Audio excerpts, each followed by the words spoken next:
મેં વિડીયો જોયો, તમે પણ જે રીતે વાત કરતા સરપંચ વાત કરતા હતા ને યોગ્ય નહોતી. જો તમે ડેપ્યુટી મેયરના પુત્ર છો,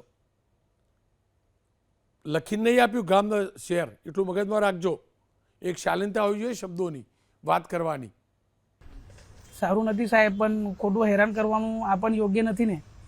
તમારામાં જરાય વિનમ્રતા મને નથી દેખાઈ.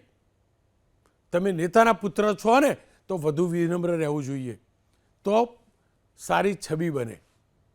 ગલત શબ્દોનો પ્રયોગ કરેલો હતો સાહેબ કાલે. તમે કહો છો કે સરપંચે જ પરમિશન આપેલી. જો એમને જ પરમિશન આપી છે તો પછી શું કરવા વિરોધ કરે? અને બીજું, ગૌચરની જમીન તો હતી જ. ગૌચરની જમીન પર પાઇપલાઇન કે કશું પણ કેવી રીતે દબાણ થાય? મને સમજાવો, કેવી રીતે દબાણ થાય? ગામનું ગૌચર ગામ માટે હોય, ગાયો માટે હોય, પશુધન માટે હોય. પાઇપો લગાવવાની મન ફાવે એમ.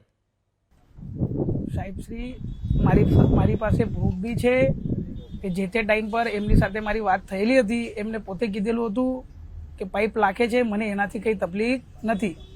અને કાલે આવીને અહીંયા જે પાઇપ નાખેલા હતા એ જીસીબી લઈને આવ્યા અને સીધા પાઇપ કાઢવાનું ચાલુ કર્યું.